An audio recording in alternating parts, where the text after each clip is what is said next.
சுட சுட இட்லி தோசைக்கு ரொம்ப டிஃப்ரெண்ட்டான டேஸ்ட்டில் சட்டுன்னு செய்கிற மாதிரி தக்காளி தொக்கு. இதுக்கு 5 தக்காளி எடுத்து நல்லா வாஷ் பண்ணிவிட்டு எடுத்து வச்சுருக்கிறேங்க. இதை 2 3 கட் பண்ணி கையிலேயே நல்லா தக்காளியை கரைச்சி எடுக்கணுங்க.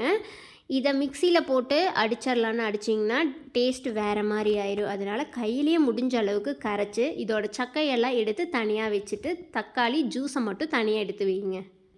இப்போ ஸ்டவ் ஆன் பண்ணி கடாயில் எண்ணெய் சேர்த்துக்குங்க. எண்ணெய் காஞ்சதுக்கு அப்புறமா கடுகு, உளுத்தம்பருப்பு, கடலைப்பருப்பு சேர்த்து நல்லா பொரிய விடுங்க.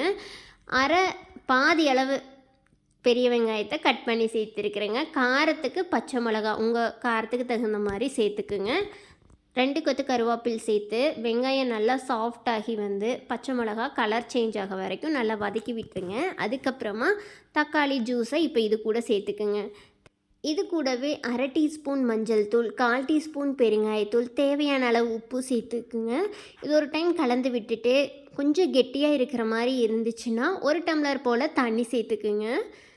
அப்போ தான் தக்காளியோட பச்சை வாசனையெல்லாம் போய் தக்காளி தொக்கு ரொம்ப டேஸ்ட்டாக வருங்க.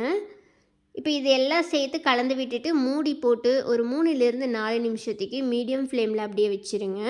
அதுக்கப்புறமா ஓப்பன் பண்ணி பாருங்கள். தண்ணியெல்லாம் சுண்டி கரெக்டான ஸ்டேஜில் தக்காளி தொக்கு வந்திருக்குது. இப்போது உங்களுக்கு தேவையான அளவு கொத்தமல்லி தூவிட்டு ஸ்டவ் ஆஃப் பண்ணிவிட்டு சுட சுட இட்லி தோசை கூட கொஞ்சமாக தொட்டு சாப்பிட்டு பாருங்கள். இன்னும் 2 இட்லி சேர்த்து சாப்பிடுவீங்க. கண்டிப்பாக இதை ட்ரை பண்ணி பாருங்கள்.